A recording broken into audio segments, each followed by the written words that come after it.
Ay, sa office mate daw ni Jin. Boy! Stop bashing him na. Ubus na siya ako. Nakalibre na naman po siya. Meron na tayong world class performers na pwede natin ipagmalaki sa other countries.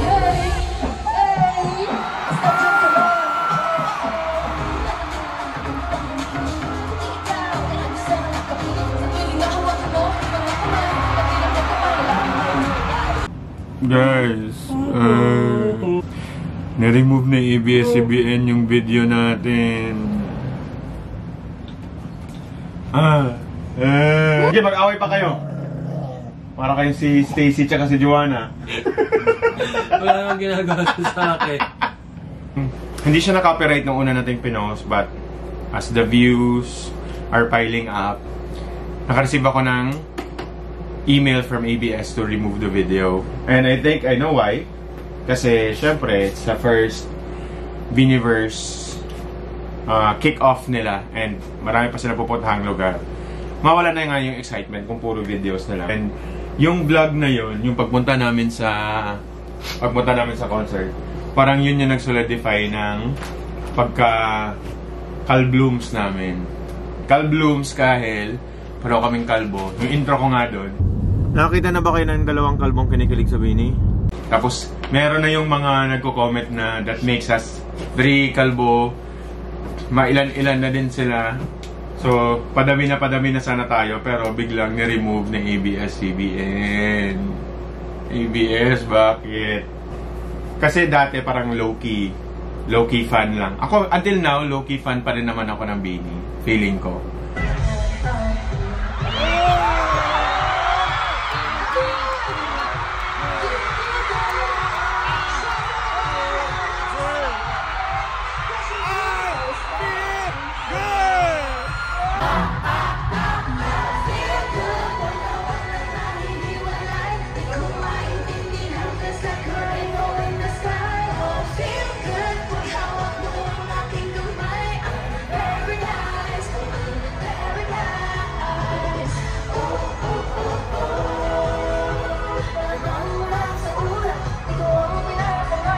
Pag-usapan na lang natin kung ano yung magandang nangyari sa Biniverse World Tour, anong hindi man magandang nangyari at anong pwede pang i-improve.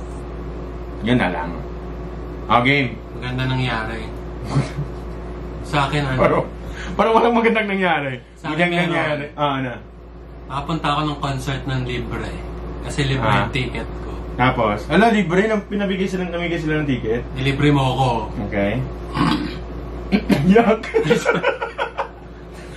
Maganda tapos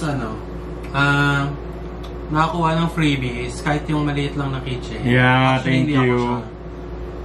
Kung maaga lang kami nakapunta pero hindi kami nag-ikot-ikot masyado.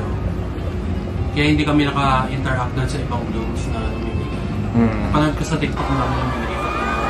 Actually, yung feels ng Biniverse, yung yung blooms, may pagka Swifties. Same feels, same energy. Yung all out pumunta sa concert. Naka-outfit na. So parang ganun na feeling. Which is maganda, masaya. And ang magandang nangyari, meron na tayong world class performers na pwede natin ipagmalaki sa other country.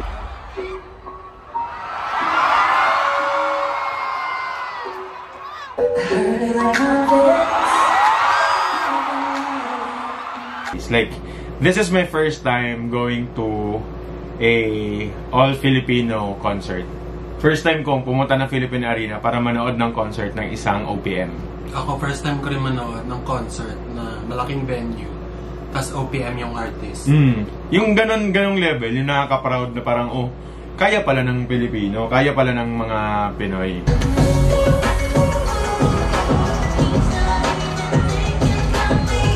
Kasi yung ibang Pilipino, parang, ewan ko ako dati, parang mas susupport ako ng international artist. Pero, pag nakinig ka naman ng OPM artist, parang sobrang levels yung dating music, quality, pati yung performance actually. Ang layo. Ang layo. Yun nga. Sabi mo, yung ibang artist. Oh. Kung i-compare mo nga yung levels nila, kasi dati Yung Bini. Oo. Okay. Pati yung ibang OPM artists, kung magte-take ka lang ng time na panoorin or pakinggan yung music nila. Music natin, no? Maganda pala. May bubuga siya sa international scene. Yeah. And masaya kasi, yun na nga, Bini is starting to get recognized, not just here in the Philippines, not just in Southeast Asia. Magkaka-world tour pa nga sila. Kaya nga yun yung reason ko bakit na-remove na ABS-CBN. Nanalo pa sila ng international awards. Yeah. Kalaban nila yung mga international artists. Sobrang lalaki na. Sobrang bigatin. Pero not to mention names. Basta yun. Nanalo sila ng mga awards. Madami. True. Ayun, natapos na yung vlog. Thank you. Thank you for watching.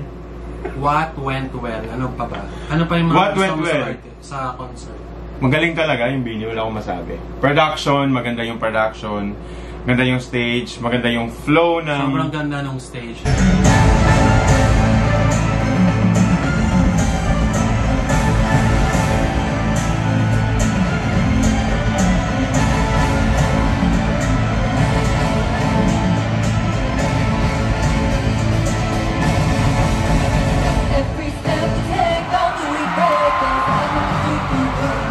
Sobrang ganda ng flow din ng pagkakatahi-tahi ng mga numbers nila.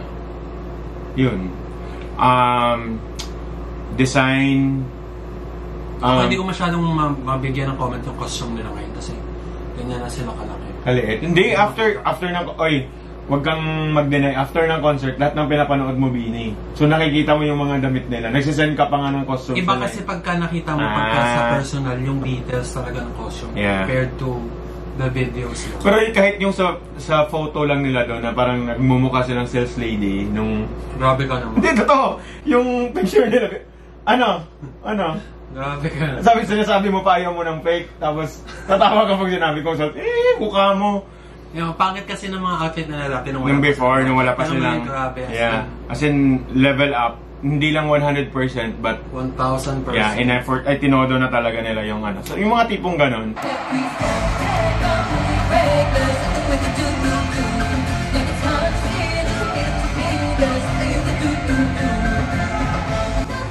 And narinig ko to na na-break kasi nila yung barrier ng cringe. Kasi meron yung barrier na yung magi-cringe ka pag panood mo, ba't na ginagawa yan? Bakit nila pinipilit na gawin siguro yan? Siguro ma-feel yun ng ibang tao pag hindi nila gusto yung tao, mag-cringe sila. Hindi. Yung sa akin kasi, magaling talaga. Magaling sila mag-perform. Parang yung mga blooms na hook na lang sa kanila dahil sa add-on nila yung mga personalities nila, yung mga kulita nila, dun na yung sobrang laking samahan ng blooms. Pero yung pagdating sa performance, kahit hindi ka fan, pag panoorin mo siya, wala kang parang hindi mo masabing gaya-gaya or hindi magaling, ganun. Magaling talaga sila, kaya hindi ko alam saan nanggagaling yung hate from Bini. Let's not talk about the negative things on this video. No, we will eventually. Hindi, lang yan, parang yung later on. Yeah. More on suggestions lang. Or parang insights natin to make the concert better. Instead of giving out bad comments na, alam mo yan? Hindi naman ako bibigyan ng bad comments. Basta yung mga ganun na... Ba't ako ngayon yung sinasabihan mo? Let's stop the hate. Okay. So, since na-mention na nga ni Jane, ano ba yung pwedeng i-improve? Pwede ko bang buksan to para masagot ko na habang mag-usap? Ano ba yan? Ay, may binili kasi kanwari hindi ko alam na. Official merch ng Bini, pero ito yung sa Biniverse. Sold out na siya nun sa concert, so na-feel bad ako. I ended up getting this one, yung light stick. Tapos hindi pa kami niya na. Hindi pa kami super fan.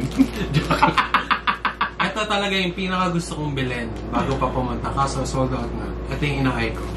Paano ma-change yung color? Pa-change mo nga. Sa app. So, ito yung Bini. Pakita mo sa malapit.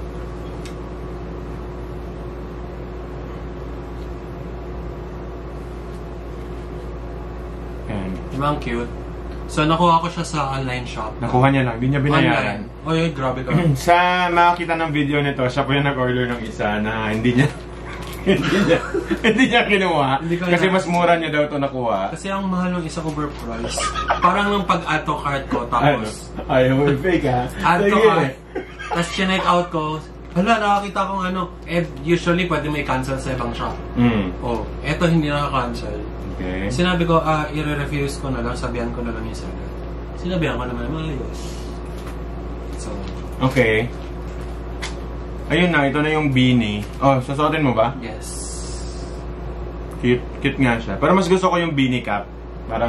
maganda rin niya. Kaya lang hindi ko kayang suotin yan. Siguro kaya ko yung suotin pag sa ano. Kaya ko suotin to kahit maglalakad na sa labas. Batang cute kaya, oh. Yeah. Mukha ba may cancer? Gago.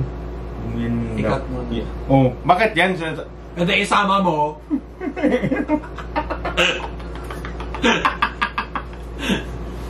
What are the things na pwedeng i-improve ni Beanie?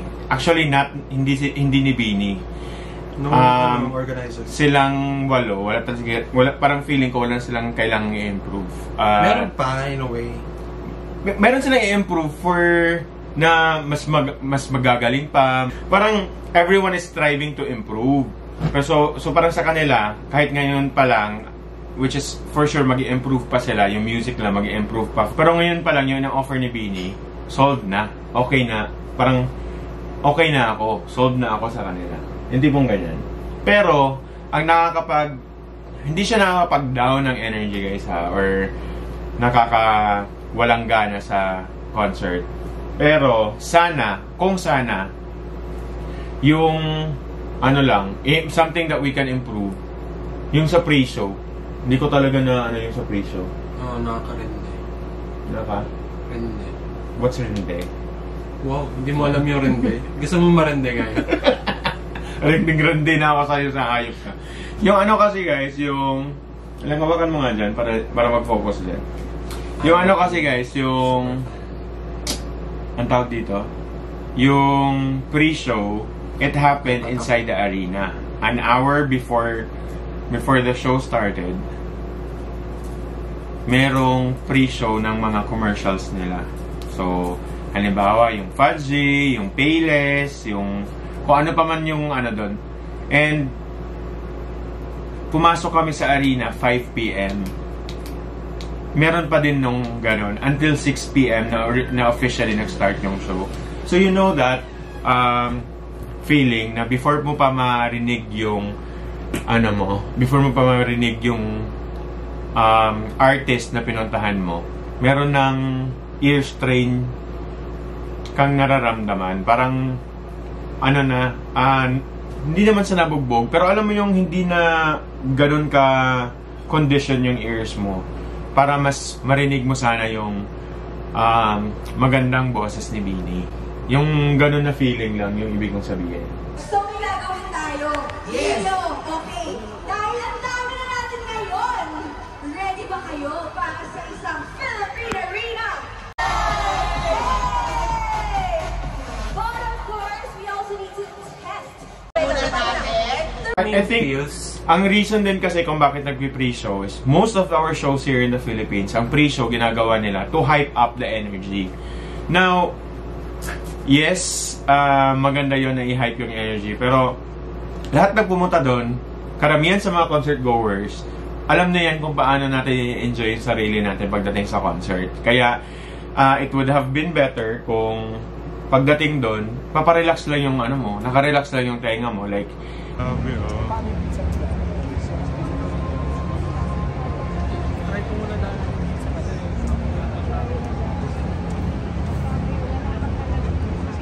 Return now.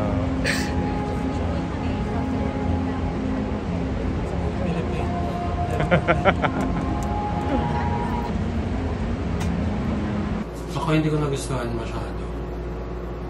Yung magaganda yung songs ng advertisement, pero sobrang daming advertisement, lalo na yung pag-promote din ng... Yung biglang lalabas yung product sa Okay lang yun, pero... LED screen. Sobrang overkill. Hindi, yung habang nagpe-perform sila, halimbawa, nagpe-perform sila, tapos lalabas bigla yung surf. Oo, parang walang connect doon sa song na pinaperform. Not unless yung song nakakantay nila, Kami. yun yung ano, yun yung... Yeah, halimbawa, ginagawa ng Coca-Cola, Oh, yung Coke Blooming. Studio. Wala, pinaperform nila yung yung Blooming, andun yung Coke Studio. So, parang may gets mo kasi andun yun. Pero yung biglang lalabas na lang yung ano ng... Habang nagpe-perform na ibang songs, no? Don't get me Siguro. wrong. Tama ba? Tama ba, Ru? Parang Kasi ano, pa. parang we are paying to see Beanie. Parang lahat naman na nagpunta doon, nagbayad. Pero sobrang daming, alam mo yun, parang ka nanonood ng pay TV na may biglang commercial na lalabas. Yun lang naman.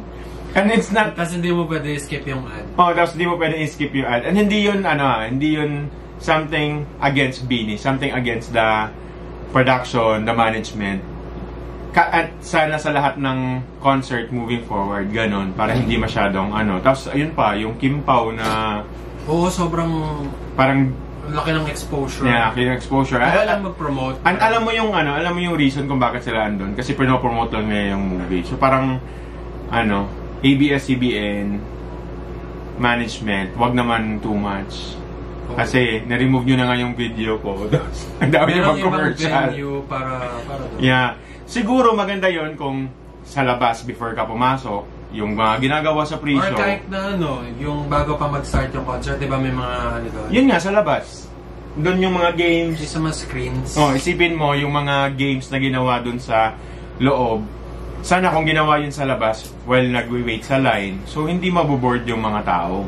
So yun, mga tipong ganun lang naman. Pero the rest, it's a good experience. It's a nice experience na kaya na pala nating mga Pinoy mag-hold ng ganun kalaking concert. And I'm excited for them. I'm excited for Beanie. Kung ano pa yung kaya nilang abutin, ano pang heights yung kaya nilang ma-reach. Kasi wala bagay sila dun para sa kanila yun pinagtrabahuan nila yun ng sobra-sobra. So now ina-enjoy na lang nila yung blessing na nakukuha nila from their hard work. Ano yung mga regrets, mga bata pa? Regrets? Ako nag-regret ako kung bakit hindi ako kumuha ng closer ticket. Sabi ko, wag na lang tayong kumuha ng ticket na sobrang lapit. Kasi gusto ko lang talaga silang makitang live. Marinig silang live. Yun lang yung reason ko kung bakit ako pumunta sa Beanie concert. Pagdating ko dun, wala. Nainggit na lang kami. Nainggit kami sa mga... Though maganda yung seat na nakuha namin, kasi kahit nasa Gen Ad kami, nasa pinakatuktok kami, parang bird's eye view yung nakita namin.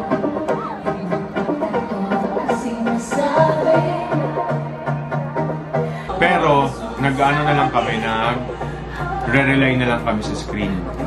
Good thing, ganda nung ginawa ng stage na may maraming screen na malalaki para makikita mo kami. Ganun naman. Hindi lahat ng concerts. Yun yung maganda. So, sana moving forward. Pero ganun yung concerts ni Beanie, malalaki yung red screen. Pero madalas yung ibang concerts, hindi. So yun, maganda. Tapos,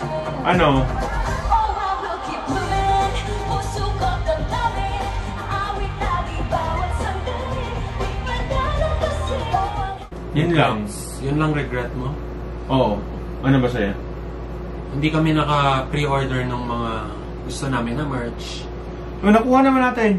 Meron Merch, ka. ako yung gusto ko na merch, yung lang naman, yung cap, yung Beanie cap. So kung meron kayong alam or may binibenta kayo, bentahan niyo siya dalawa. Ulul. Siya, regret niya yan. Actually, yung pagdating doon, yan lang talaga yung gusto niyang kunin. Tapos, pagkapasok namin, sold out. Medyo late na din kami pumunta. Siguro, blessing in disguise na din yun, nawala yan. Kasi nainggit kami. Wala kami planong bumili ng light stick. Pagkita namin doon, maganda pala yung light stick. And, yung previous, kasi namin, yung ko sa light stick, yung impression ko sa light stick ni Beanie, pangit. Kasi yun yung mga naririnig ko. Yung ba yung nakita mo nung una yung... Hindi ko alam. Hindi ko kasi alam na merong bilog, merong pangganto. Pero this one, guys, I don't know where's the hate coming from, but sobrang stable. Ginaganon-ganon ko pa nga siya. Saka yung yung material niya. Yeah. Hindi siya madaling masira. Saka well thought yung design. Oh, bining-bini. Tapos ano pa, yung nasisync yung ano, well, I think gano'n naman yung lahat ng light stick. Nasisync nila yung light. Na which is during the concert, isa to sa kasi kung wala kang ganyan, nagpataas ng energy. Yeah.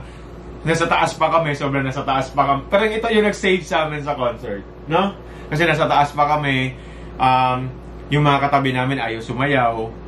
Sumasayaw na kami. Tapos, wala pa kaming light stick. So, feeling ko pag ganun yung nangyari, mas pagsisisihan ko ng bakit hindi ako kumuha ng mas malapit na ticket. Yun lang naman. The rest, I was so happy na I was there. I was part of, or finally, I was able to watch Beanie live.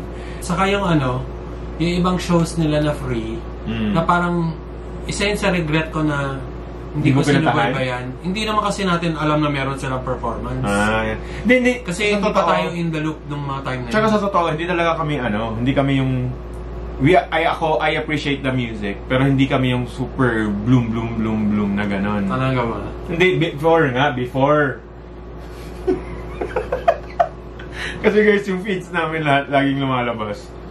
Wala, yun na lang. Baliw to.